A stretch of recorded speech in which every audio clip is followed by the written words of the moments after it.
বলিউডের সুপারস্টার সালমান খানের সঙ্গে প্রেমের সম্পর্ক গড়ে তোলা কঠিন ব্যাপার, বলছেন অভিনেত্রী সোনালী বেন্দ্রে। প্রফেশনাল কাজের বাইরেও সালমান খানের সঙ্গে তার সম্পর্ক দুর্দান্ত ছিল। সম্প্রতি এক সাক্ষাৎকারে সালমান খানের ভূয়সী প্রশংসা করেন সোনালী।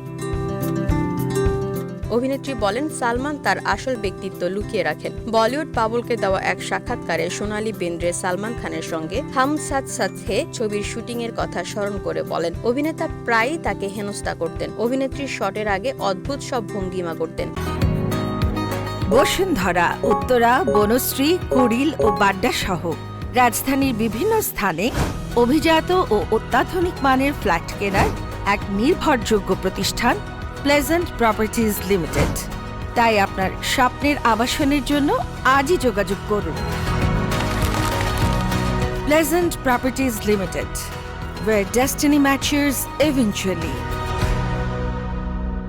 যা দেখে তিনি রেগে যেতেন। সোনালী বলেন, আমরা সবসময় ঝগড়া করতাম। যখনই আমি ক্লোজ আপ কোট শট দিতাম, সালমান আমার দিকে ঘুরে আসতো আর আমি এতটাই রেগে যেতাম যে বলতাম, হোয়াট দা। অভিনেত্রী আরো বলেছেন, সালমানকে পছন্দ করা খুব কঠিন, কারণ আপনি দেখতে পাচ্ছেন যে তিনি কে তা লুকিয়ে রাখেন। ভিতর থেকে একজন নরম হৃদয়ের। আসলে তিনি খুব কঠোর বাহ্যিক প্রদর্শন করেন, কিন্তু তিনি একজন নরম হৃদয়ের মানুষ। VOD Bangla news desk.